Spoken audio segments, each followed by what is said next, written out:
All right, welcome back to another episode of Conversations with Jay. I got another special guest in the building. I'm gonna allow her to introduce herself. Hey, y'all, I'm pretty right. Pretty Riot. Gang, gang, gang, gang. Gang right. This straight gang shit. All right, so let's start from where you from. South Side. I grew up in the hundreds in Cal Park. I felt like growing up it was like the suburbs, but like in hindsight, it was not the suburbs. I think my parents just kept us away from the bullshit. So were you so with them keeping you away from the bullshit, would you say you was kind of like sheltered or more Very much so. protected? Very much so. I was very much so. I was protected, but I was also sheltered, if that makes sense. Like they definitely protected me, but I was also very much so sheltered up to like a certain point.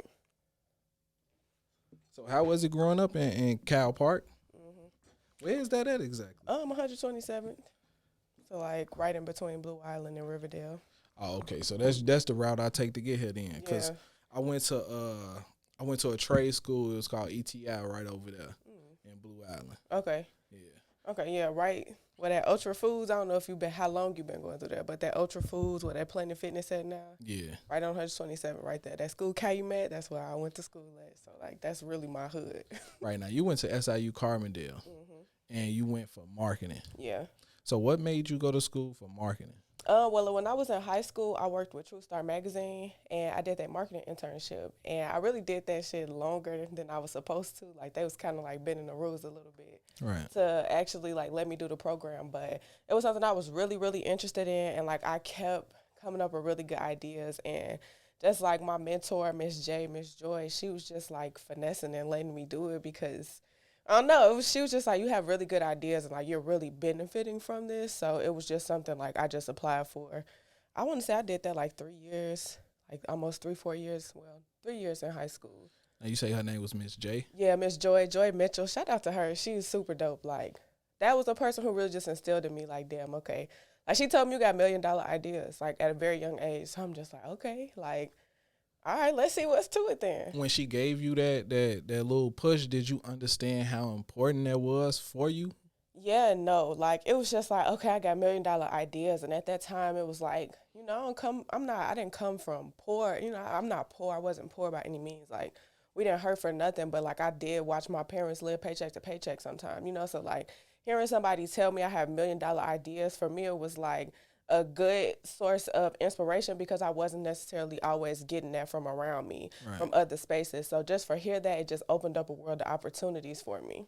I feel like that's what a lot of people are missing nowadays, because Yeah. I feel like everybody is special and talented in their own way, but we never have somebody to reinforce that. Facts. And growing up, we need that type of reinforcement, because I remember for me, it was he was my African American studies teacher, and he was a white guy. His name was Mr. McIntyre. And I never forget, I wrote a paper. I completely plagiarized this paper. And he read the paper, and right off the rip, he knew I ain't write it. And he was like, man, I think you could like do better than this. You know what I'm saying? I was like, man, what you mean? I wrote that. He was like, man, I really want you to go do it again. But if you want to turn this in, I'll grade it. You feel me? Which I was like, man, I wrote that. I ain't turning it back in. And he graded it, but he gave me a push, and he let me know that I was special within myself.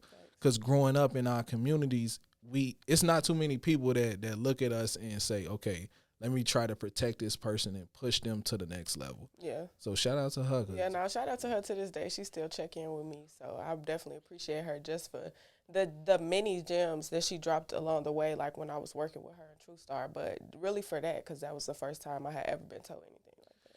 Now, once you graduated SIU, did you actually pursue a career in marketing? So I never even really graduated SIU. Okay. But I decided, what Kanye West say? I decided I was finished. Right.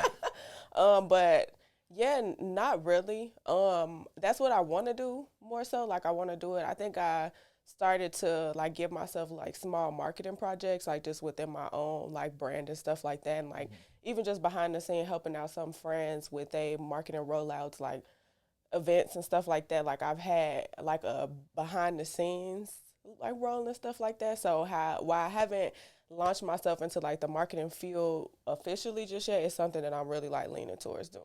Now, why didn't you finish school? I ran into a situation. I had a shitty roommate, so we signed the joint lease. She wasn't paying bills. Right. We got evicted. My mom was like, just come home. Because it was like prior to that, I had went home for the winter, for like Christmas break. And I was just telling my mama, like, yeah, I think I'm ready to like transfer from SIU. Because at the time, I was like low key finessing down there. Like, I couldn't afford school. So I was at John A trying to pay off SIU. I used to sneak into lectures just to like get the information. Like, if it was a class I knew I was going to be in, if it was in the lecture hall, I just go sit in the lectures. Like, if I had time between like work and shit like that. So it's just like I really still want to get my education, but I don't feel like I'll be able to get it from SIU. So I was gonna plan on like coming back home anyway. Like after my lease was up, and then it's like I came back, and then it was like, damn, there go your apartment. So mom was just like, shit, just come home. So that's what I did. I never understood why college is so expensive. Like I I could don't. see from the dorm side, but even with that, it's like I don't see why it's so expensive. Yeah, it's a finesse, honestly. Like, I wish I would have really listened to all the people that was like, community college first, like, do that, do that. Because really, that's the way to go, like, honestly. Because that first 2 years, it's high school all over again. You know, it's high Facts. school on a college level. You learning the same shit. So it's like, I don't want to say it's a waste of time, but it's a waste of money for me to be paying out of pocket, you know, or even if you got a little bit of financial aid to be paying for that shit when it's the same information you could be getting, you know, at a community college and then just really get into your nitty gritty, get to your degree at a university, like take advantage of that. So yeah.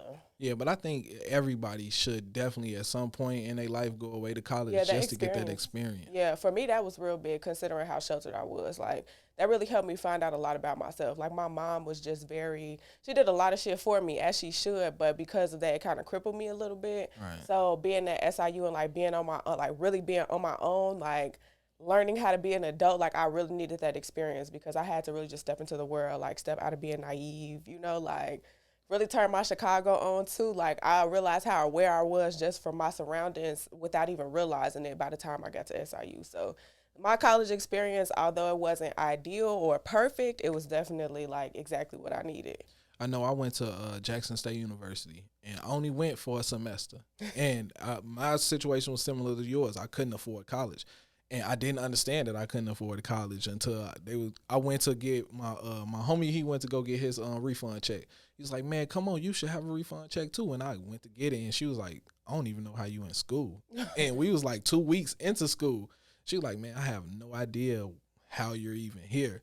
And I'm like, "Shit, I just walked away from her." You feel me? But I stayed in school, and this was around the time Hurricane Katrina happened. So my roommate actually went back to Chicago, and I was in a situation where I could either have somebody else come in my room or I was already in debt. So I said, "Hey, make this a single room."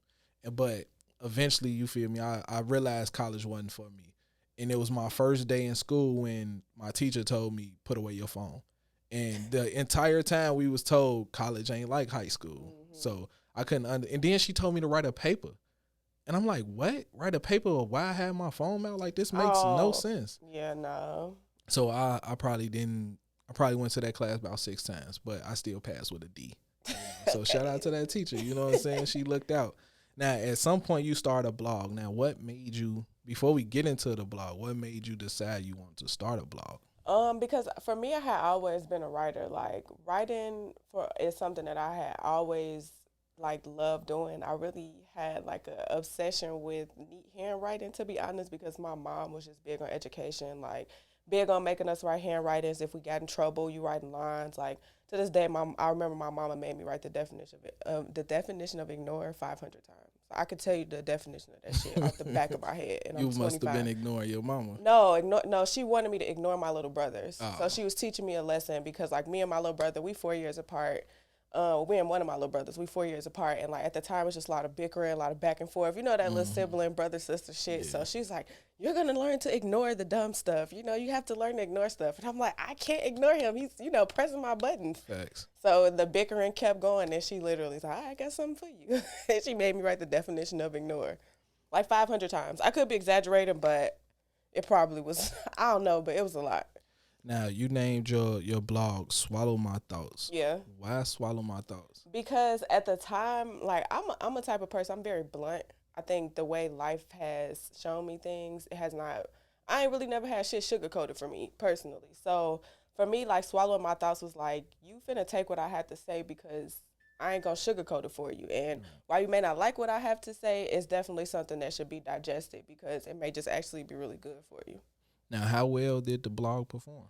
It did really well. Like, so originally, like, because I was going to school for marketing, that's how I actually gained a lot of buzz for it on campus.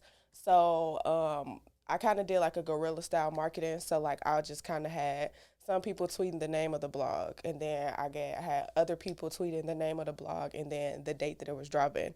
And then when I finally created the logo, I had people tweeting like the logo, the name, the day it was dropping. And so on campus, people like, what the fuck is Swallow My Thoughts? You got all these people tweeting this shit. Like, you dropping a mixtape. Like, what is it? Like, nobody knew what it was. So, like, certain people that was, like, in my close vicinity, I would tell them, like, oh, it's a blog. And, you know, like, this is what's going to be on it. It's going to be all different types of content from music to me just talking shit. You know what I'm saying? But it's really just going to be my views on stuff. So that really just, like, opened up a whole nother world of, like, opportunity for me, to be honest. Like, just by starting my blog and, like, marketing it. And, like, it really buzzed on campus. Like, a lot of people were really, like, tapped in tune. And I, like, thank God that I was able to start my blog during that time, like, when I was in college, because since I was on a campus, it allowed me to actually, like, tap into an audience and, like, study an audience. You know what I'm saying? Like, it's one thing to know that people are reading your shit and fucking with you, but it's another thing to be like, okay, they like this content, but they don't like that content, or they love this content, you know? So it was just, I'm glad that I was able to see that and have that dynamic on a college campus because it was real close knit, opposed to now when everything is just like, shit, I got to put it on social media and see. Like, I was able to get actual feedback from people near me. So that was, like, probably one of the best things. What are some of the things that were featured on the blog? So when I first started Swallow My Thoughts, I definitely had just blog posts. But at the time, I was really, like, I've always been into music too, just because of my mom, like, heavy influence. Like, she had a crazy, like, music selection. Like, you know, those Sunday morning cleanings was like, you know, jazz, Ella Fitzgerald. You know, sometimes she hitting us with some Luther, some Earth, Wind, and Fire. So, like, she had a very wide range of a palette of music. Some days you might catch her listening to KRS-One. So, like, you never know. So I always fucked with music. So I really kind of wanted to be, like, a producer and a DJ. So at the time, I was kind of making playlists, but I wanted to make mixes. So the guy that I was dating, I would put the songs together and he would just mix it. Like, he'd just be like, I'm not touching it. Just put the songs in the order you want and mix it. So I originally started putting my Pretty Tune mixes on there, and those grew into playlists, like me just curating playlists.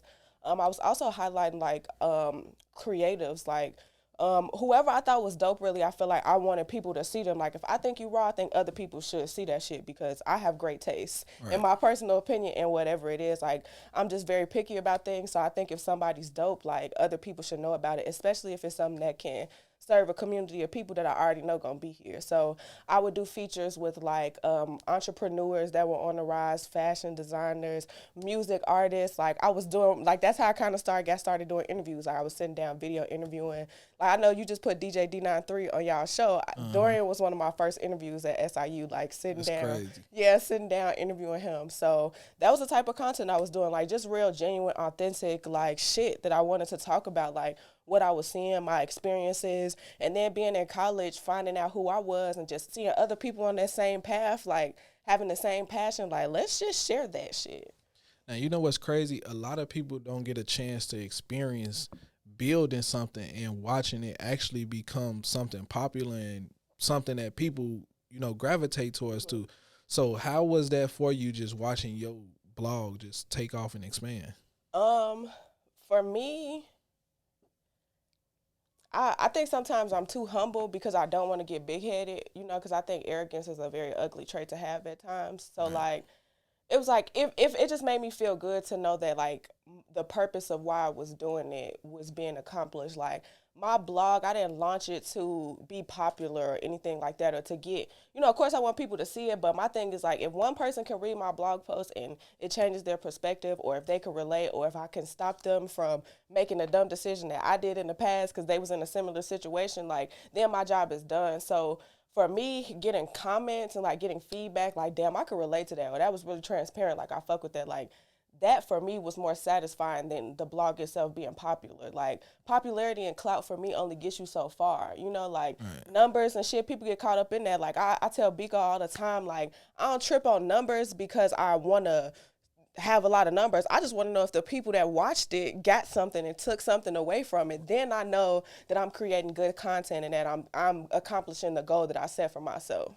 Right. It's more value in Like I always tell this story. I knew an artist that was signed to QC, and he was signed to QC with less than 1,000 followers across his social media platform. So a lot of, and I was actually telling my kids this yesterday because my daughter told my son, you don't have any followers. And I was like, I saw that as a moment to stop them in their tracks and be like, hey, it don't matter how many people I listen, it don't matter how many people follow you.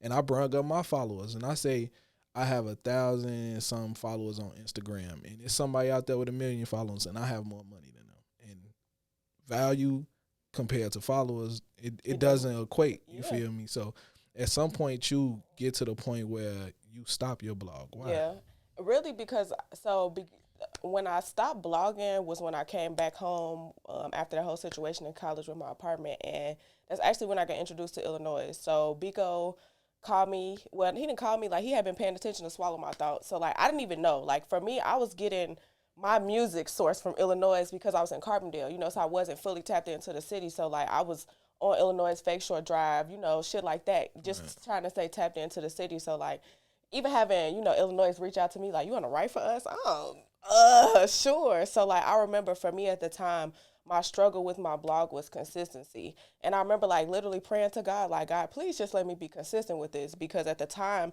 it was like this opportunity just fell out of nowhere where I'm just like, I can't really go back to school now because I'm about to move back to the city. So what am I about to do? So Illinois came in, and I had been on radio in college. So once I started my blog, I got a lot of radio interviews. So I sat in on a show with my friend Michael. I actually did True Start with him and his co-host. And their station manager was like, I should put her on the show. She's dope. And then they picked me up, and I did their show.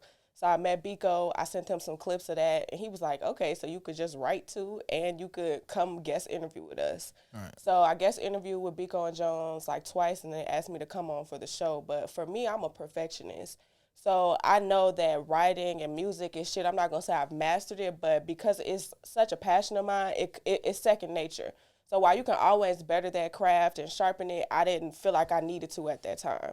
What I wanted to focus on was me being a better radio personality. I wanted to focus on that because, again, I'm a perfectionist, and I feel like if I'm going to be up here doing this and adding value to something, like, I want to make sure that I'm growing right along with it. So I really took that time out to, one, get to be a better radio host, but also to get acclimated with the city again. Like, I know people knew me from social media, but, like, now I'm actually in the media industry. A lot of these people don't know me from a can of paint.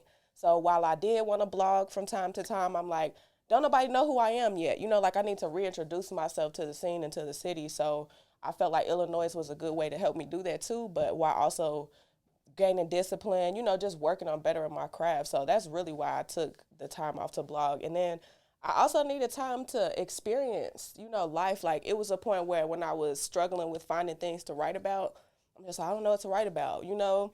I was at a standstill, like, I was supposed to be experiencing life so I could come back and have lessons to tell. I had gotten most of my lessons out. I had talked about my life up until that point. I had shit else to talk about. Like, now it's like I'm struggling and shit. I ain't finna write about that just yet because I ain't got no lesson to teach. So that's kind of why I took my break. Now, from completely running your own blog by yourself to coming over to Illinois and joining the team, how important is it? Well, what are the lessons you've learned from joining a team compared to having to do everything on your own? Shit, you can't do everything on your own. I think that's the biggest thing that having a team has taught me. And then, like, it also taught me that sometimes you just need somebody to take a chance on you. Like, of course, I watch us take chances on each other all the time, with ideas that we may have and shit like that. But for me, it was just like a learning moment because I don't think I had ever really been a part of a team, like in a real team. I wasn't on a sports team per se in high school or nothing like that. So I wasn't used to a team environment. And I think now that I was older, I was more susceptible to that environment. Like, when you're growing up, you think you know it all, especially me. I just coming through, I knew everything because I'm a fact check myself. I'm going to come with straight facts, but still I had so much to learn. So I think coming in with a team of people that's been working, I'm like, shit, let me shut up and listen for a little while. So that's why it's important to me because there's so much you can gain from other people that can help me apply shit to run my blog on my own. Facts. Now, what's so special about what we got going on over here is nobody is opinionated to the point where they gonna bite their tongue. Everybody is gonna say, okay, well, I don't think this work, or this definitely not gonna work. Right. And I've learned that about you. Like when we have group chats, or even when we was on Clubhouse, like you was like, hell no, bro, we don't. I can moderate, or it don't matter. Like you don't have to be here for the ship to keep moving. Right. And I don't think a lot of people know that. Like Biko is, we just gonna say it. To me, Biko heavy. Yeah. You know what I'm saying? And he got a lot going Facts. on. And a lot of people would approach the situation where they would bite their tongue or become a yes person towards that type of person. And that doesn't happen over here. And everybody is spreading their wings and flying over here. And that's some dope shit to be a part of. A lot of people don't get a chance to be a part of anything like that, like a real movement. I'm a part of the best team, you know, in the city of Chicago, because I can't speak to other people's teams at all, but you know, it doesn't seem like the culture is what we have here. Like, y'all my family. Like, I tell Biko and Jones on my drunk days all the time, like, y'all saved my life. You know what I'm saying? From the point that I was in my life when I stepped into Illinois to now, like, if Biko would have never offered me that opportunity to be a part of this team, there's no telling what I would be doing. Right. Because at that point in my life, I was really at a very low point, and this was the pick-me-up, and it's kept me up. So, like, I don't know. I say that all the time. Like, this was definitely something I think was a part of my path. Now, you found a pretty dope way to express yourself, and it was called it's called Two Pretty Pennies. So explain that to us. Yeah, so Two Pretty Pennies so when I started blogging, for me, I knew that I'm a creative at heart always, and I really still wanted to create content. So without me blogging, I'm like, people not really reading as much, you know? So, like, what can I do? So I was just like a video series. And honestly, I can't even tell you how I came up with it. It was literally like, I'm finna make a video series where I'm giving my 2 cents on a random topic in under 2 minutes. And like, I usually, when I have ideas, I run them past like 3 people. So like, I ran it past my 3 people, and they was like, nah, that shit raw as hell. And like, literally the next week, I pushed the first episode out, and it like went up. You know, it had such a great response, and it was just something that I was like continuously doing. And I'm on a break right now because I'm actually just expanding the idea and really just polishing up the actual vision of it now, because I'm 50 episodes in, and like, I can say that proudly because I wasn't even paying attention to that at first until one day I'm like, let me upload these videos on YouTube, and I got the count, and I upload 50 episodes on YouTube. Damn, let me sit back and embrace the fact that I have 50 episodes of me being able to talk about 50 different topics successfully, and like tapping in and getting good comments and stuff like that. But Two Pretty Pennies just kind of came out of nowhere, but it was something that I knew would be great because I felt it in my gut. Now, I don't know if artists actually give you your flowers, because you feature music in your Two Pretty Pennies. And that is, regardless of how anybody look at it, like, you're giving artists a platform. Because, and that was intentional too. Because you're a strong black woman, you giving your opinion on things, and people are going to listen regardless. Like, your haters going to listen, your supporters going to listen. People that have never heard of you going to actually stumble across it and listen, and at the same time, you introducing them to new music. So artists need to pay homage to you, like, real talk. And I stole one of your ideas, because I noticed how you created a thread of all your pretty pennies. And I'm like, hey, I'm going to do that with my podcast. And I did that with my podcast. It creates a centralized location. The Twitter threads, those are really cool. I actually did my first really successful Twitter thread when I came back. So January 2018, when I came back from Carbondale, and I was like at a real low point. February was around the corner. So I did this thing called 28 Days of Love. And what that was a like 28-day devotional for the month of February dedicated to like self-love. And I really put that out for me. You know, at the time, like I said, I was at a very low point. So for me, a lot of times I like to express myself while I'm working through shit. So like, while I'm giving myself these daily affirmations, I'm going to share it with somebody else, because low-key I know somebody that needs to hear this. You know, while I may not want to text it to your phone, but you going to see it on social media and be like, damn, you know, I needed to see that. So that was actually like my first time doing a thread on Twitter, and I just saw how successful it was. So when I started Two Pretty Pennies, I wanted to do the same thing, just so that when you click one, whichever one you come across, you could go look and be like, damn, I can go get gems about whatever, you know, and I just try to keep the topics really to the point, like, let's talk about this. So that thread shit is gold. Like, that shit is gold. I don't even take the idea. Like, because it makes so much sense, you know, just, especially on an app like Twitter, when shit could get lost in translations. Like, I post memes. I'm very active on Twitter. I post memes and just, don't nobody want to be scrolling through that to try to find my content. So, as long as I keep it in a thread and keep that thread pinned, there you go. Now, I was reading your bio, and your bio say you know how to play the piano. I kind of can, yeah. I used to play it for a little while when I was younger. My mom was like, shout out to her, because I think she just understood that I was a creative ass kid, because like, I would just ask her, like, can you buy me a keyboard? Can't tell you. Maybe it was my session with Alicia Keys at the time. Came home with a keyboard, you know, and the keyboard that I had would teach you which keys to play. Right. So like, I learned like 6 or 7 songs. And then at the time I was in music school too, like in taking music classes in school. So like, I'm asking the music teacher, like, what's this button? Like, help me play this. Like, what's the difference between the keyboard and the piano? So like, it's something that I'll probably have to really like practice again, but I'm pretty sure if I got back used to it, I probably could still do it. But yeah, I played the keyboard for a little while. Now, we know you love to write. So at what point did your writing turn into poetry, or did your poetry spark your writing?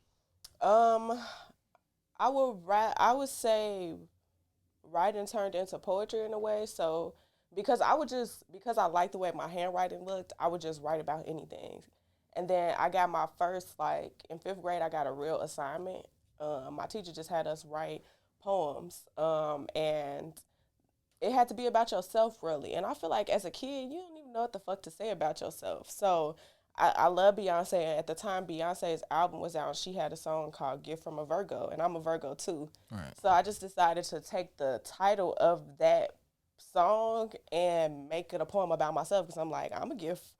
I'm not a gift from a Virgo. Now that I'm older, I'm not from a Virgo. I am a Virgo. But, like, you know, the way I just wrote about myself. And, like, from that, I don't know, like, my teacher was like, damn, this is really good.